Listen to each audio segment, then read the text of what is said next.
Hello, everybody. Welcome to the podcast. I am Jeremy Birmingham. That's Andrew Ellis. This is Talking Stuff.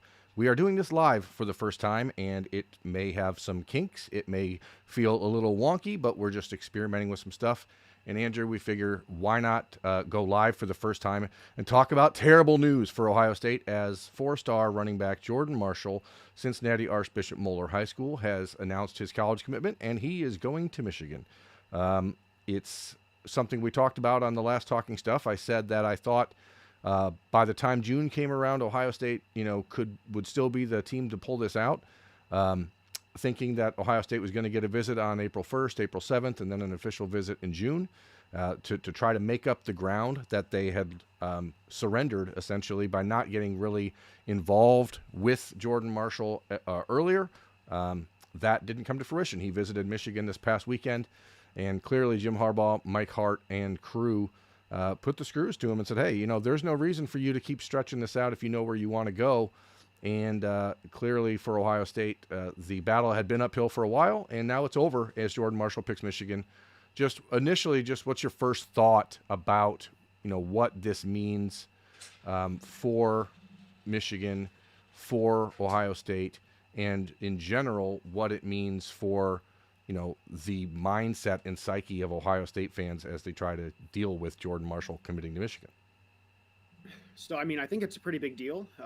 Not going to be the sky is falling type of person here, but this is the 2024 recruit that we've had number one on the board ever since we first released our board. And basically, he's the must get guy in the class, coming off the 2023 class when you don't sign any running backs. One of the best player in the state, one of the best running backs in the country, and he just so happens to play right down the road from Columbus. And then you're expecting him to make 2 to 3 to 4 trips to campus here in the next couple months, and kind of out of nowhere, he commits to your top rival. So not great for Tony Alford, but I guess silver linings and such. It kind of happened at a time when Ohio State still got other guys on the board. They've got some guys coming to campus here in the next couple weeks, and they're going to have to capitalize on those upcoming visits because this is a pretty big loss. Yeah, it feels, I think, bigger than it. Like, I don't want to be the guy to downplay it. I realize that people are going to be upset and frustrated because, Ohio State's lost back-to-back games against Michigan. It has been really over a decade since Ohio State had a player in the state that they had been aggressively recruiting that chose Michigan over the Buckeyes. And so I think there's a reason for people to be like, hey, is this a sign of a bigger issue? And I don't think you can entirely dismiss that because the facts are when you lose games to your rival, that rival picks up momentum. That's the way it is. That's how life is in the big city. But I also think that from a player perspective, it's not quite as big a deal as it feels like from a PR perspective. Does that make sense? Like, this is a bigger deal because he's an Ohio kid who has an Ohio State offer, who Ohio State's been very aggressively recruiting, choosing Michigan, not necessarily because they lost a player that they liked. I mean, it's all those things that make it feel much more serious, right? Yeah, it's a running back, and I know this has nothing to do with the NFL, but we've seen like running backs get devalued in the draft and stuff like that. But make no mistake about it, Ohio State needs 2 backs in this class at least. He was a top of the board guy.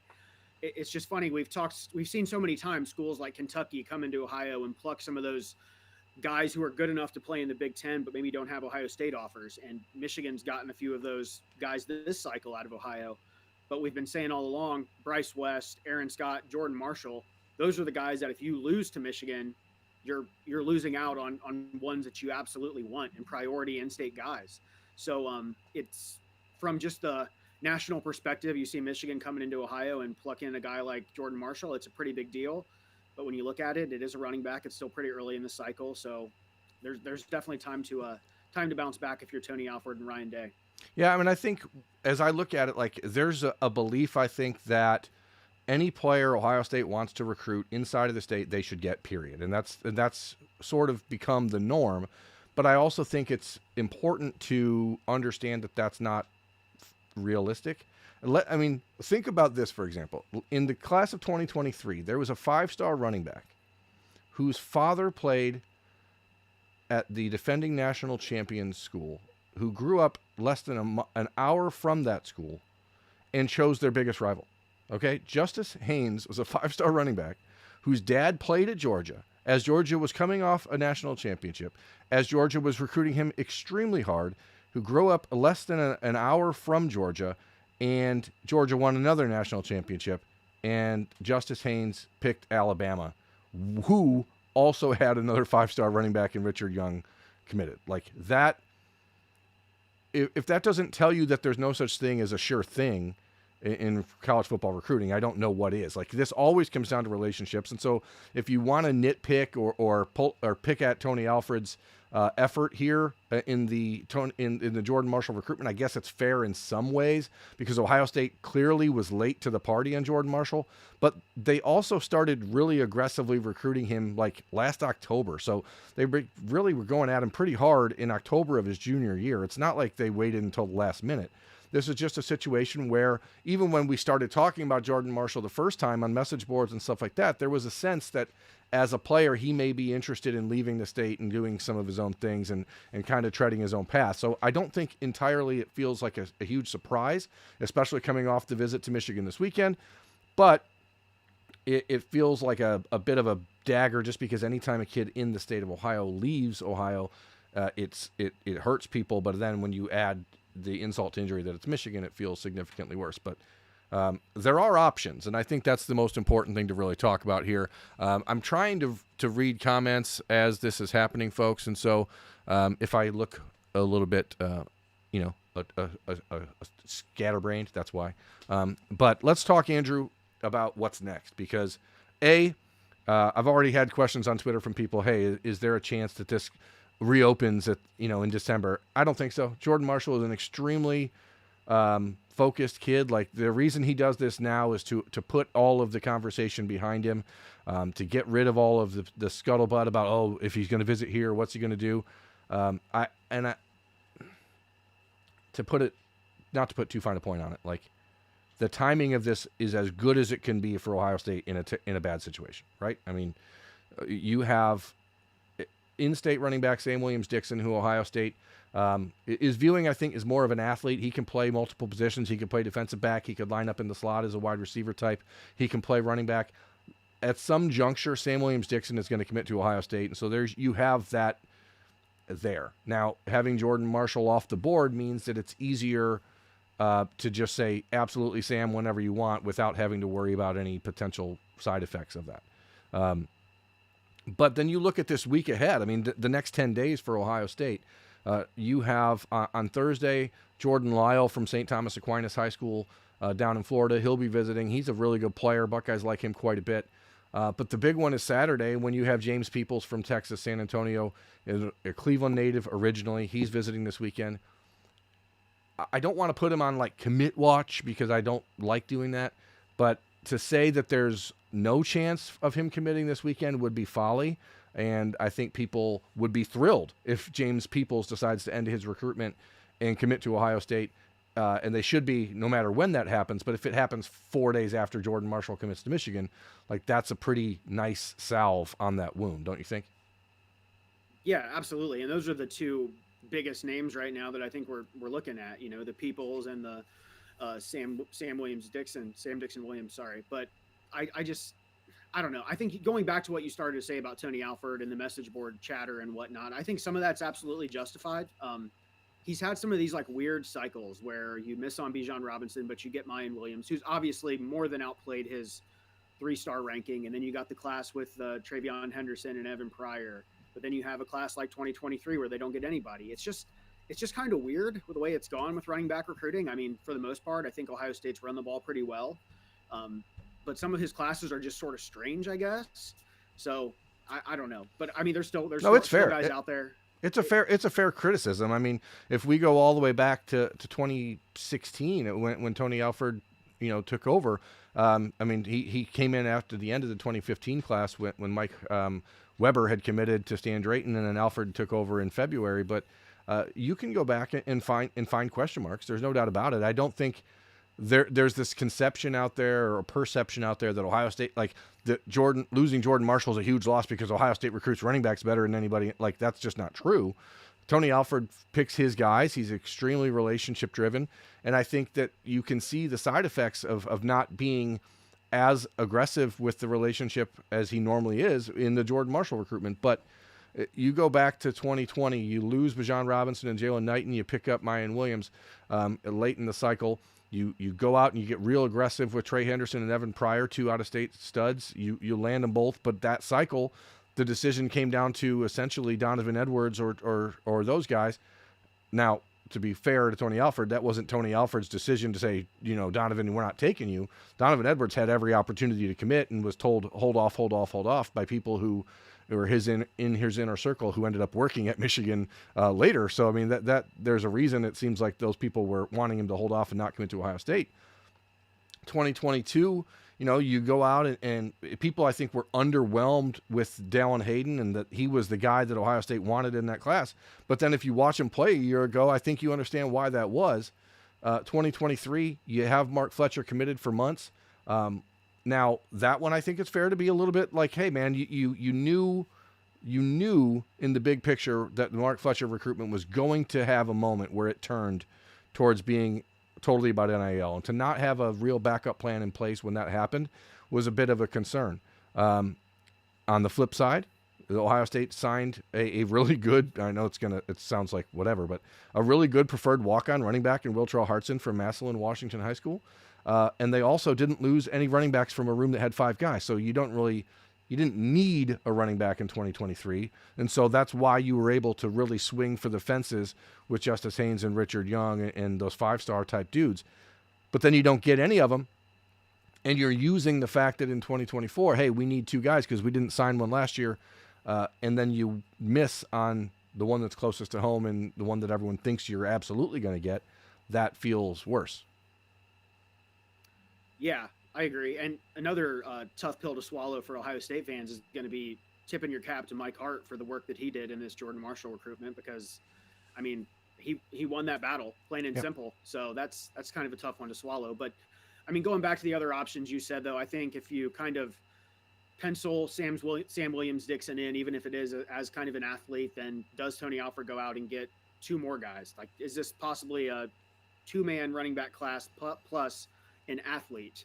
And I mean, it all starts this weekend, I guess. James Peoples seems to be priority number 1 right now, and I know Michigan was in the running for another Texan, Taylor Tatum. Yeah, we'll see how that recruitment goes, but there's definitely some options out there. But they got work to do, it seems. Yeah. Like. I mean, again, I'm not trying to be I know everyone always accuses me of being the negative guy, but like, I'm trying to be positive here and say there's a silver lining in the timing of this for Ohio State. Taylor Tatum from Texas, who a lot of people believe might be the best running back in the country, he was extremely high on Michigan. And a lot of people, I mean, I think there's been predictions for him to go to Michigan. Wolverines signed 2 running backs a year ago, and now you got an early commitment from Jordan Marshall. I think that really opens the door for Ohio State to fill in that void. He has not visited the Buckeyes. Tony Alford's been trying to get that set up, and I think they will get that set up here in the near future. So if you have the opportunity for Taylor Tatum from Longview, Texas, that's big. You have James Peoples, who, as I said, is visiting this weekend. I think could commit to Ohio State as soon as this weekend on the same timeline sort of as Marshall this past week. Of course, Ohio State has to hit a home run on this visit, but that's what they do, generally speaking. And again, the fact that his family is from Cleveland, you have some familiarity there. But that's not where the list ends. I mean, there's also Chauncey Bowens, the Florida commitment, who Ohio State offered in the beginning of March. He's going to be visiting in April. Big-time player. I mean, he's a really good player. And then you also have guys that a lot of people haven't really talked about or heard much about. DeJuan Williams from Baltimore. St. Francis High School is a really good player. I think if Ohio State offers him, they will shoot to the top of the list there. And then there's this kid in Alabama. His name is Kevin Riley, who's got an offer from Alabama, got an offer from Georgia. From what I keep hearing, like, he's actually extremely interested in Ohio State. And Alford has been working in that relationship. So it's not a situation where all the eggs are in the Jordan Marshall basket, and so you miss out on him, and then all of a sudden you're mollywopped or nothing. Like, there's opportunities out there to fix it. So I think the hardest thing is just for people to go, dang it, that hurts, but it doesn't hurt that much because happening in March 21st is a whole lot better than happening December 21st on signing day, right? Yeah, I mean, it definitely stings, but Tony Alford and Ryan Day and Mark Pantoni, those guys have so much that they can I guess, sell right now. And maybe that sounds weird for as much as Ohio State throws it and all the receivers that Brian Hartline's bringing in, but you got at least two guys that are probably going to be gone by next year, and Trey Henderson. Obviously, we'll see how his season goes, and then Mayan Williams, and then you're coming off that 2023 class where you didn't sign a single running back. So I just feel like they've got a lot of selling points that should work in their favor when it comes to Peoples and some of these other guys. Yeah, and again, it feels bad, man. You know what I mean? Like pull out that meme. Like it's not great. You don't want to lose a player from in-state, and I think one of the reasons why it like you look down the road and you think about like residual impact of this, the value of getting an in-state commitment early is that there's a much lower likelihood that player flips somewhere else, right? It's very unlikely if you get a commitment from Sam Williams-Dixon, for example, that he's going to flip to Kentucky or somewhere else in December. Now, people, I think, are understandably a little bit jaded about the idea of recruiting a lot of out-of-state guys because we've seen in the last few years the NIL bug at the last minute bite you. Obviously, we've seen the Jordan Battle situation. We've seen Terrence Brooks, et cetera. That was even before NIL. So there is like always that inherent risk, but if you're recruiting to win national championships, you have to recruit players from all over the country. You can't just recruit Ohio. But clearly, they have to find a way to balance this out. And I don't know that any result is going to make people truly happy because it seems like right now no one really. It seems like there's just a lot of negativity around the program, and that's not the case from players who visit the school. And it's not like they show up and be like, oh boy, this place sucks. I hate it here. I don't ever want to show up again. Like they like what they're hearing and seeing, but this is big time college football, and you're not going to get every player you offer. And the Jordan Marshall recruitment is certainly a reminder of that. And again, I think the surprise here is not that he picked Michigan. I think the surprise here is that he decided just about 2 weeks after saying he was going to make a commitment on July 9th that it's over, and that feels ouch, but like you have to see the positive of this, otherwise it's going to drive you crazy. Yeah, I mean, when I saw his like upcoming visit schedule the other week, like it looked like it was shaping up to be, a positive for Ohio State. Like a couple visits, and then Ohio State was set to get his last official, and now it certainly doesn't look like that's going to happen. But yeah. I don't know. It's unfortunate, but there's options out there, and they've got to rebound. So yeah, and that starts in earnest on Thursday. Like I said, Jordan Lyle, St. Thomas Aquinas High School will be on campus Saturday. James Peoples shows up. The following week, you're going to see Chauncey Bowens on campus, the Florida commit, and you're just going to work from there and hope to really win the day. The biggest thing at this point right now for Tony Alford and Ohio State is knocking it out of the park with James Peoples this weekend. If you do that and he gets in the commitment column soon, which is a very real possibility, then all of this negativity probably gets mitigated to a serious degree, and then you can begin to fill in around these guys. You're going to have Sam Williams-Dixon in the class for Ohio State at some point. This episode of Talking Stuff live, by the way, this is the first time we're doing it. Hope it sounds okay out there, everyone. This weekend you have an opportunity with Deontay and Devontae Armstrong to maybe lock up commitments from those kids. This could be a very important weekend for Ohio State and I don't think it's fair. I mean, you got Dylan Stewart, the number one player in the country, according to some people, coming into town, a defensive end from Baltimore. Like, there's a lot of juice heading into town this weekend, and to spend too much time lamenting one player's decision to go elsewhere seems like it is unnecessary. So hopefully, watching this episode of Talking Stuff live on the podcast, people have had an opportunity to take a deep breath, absorb what's happening, and look toward the future and look for something better. Andrew, any other thoughts on the running back situation for you? Not really. I just think part of the negativity, in addition to this tonight's big bit of news, has just been that other schools have a lot going on lately. Like Notre Dame's got their weird St. Patrick's Day thing that they do, and then obviously Michigan last weekend was huge for them, and it's already paying dividends, and it really starts to pick up this week for Ohio State. And you mentioned some of those guys that are coming to campus, so maybe they'll get a commitment or two, and people will kind of calm down a little bit. So yeah, I mean, I guess if people want Ohio State to have one day where they offer 150 kids, That's just not going to happen. And this is the curse, I guess. Ohio State's spring break happens to be 2 weeks later than Michigan's. And so Michigan is doing their spring game on April 1st when Ohio State has still got 2 weeks left of spring ball after that. So it's different timing, different schedules, and it will all work out in the end. I promise. At some point, there will be good news again for Ohio State fans. But tonight, the loss of Jordan Marshall is the story.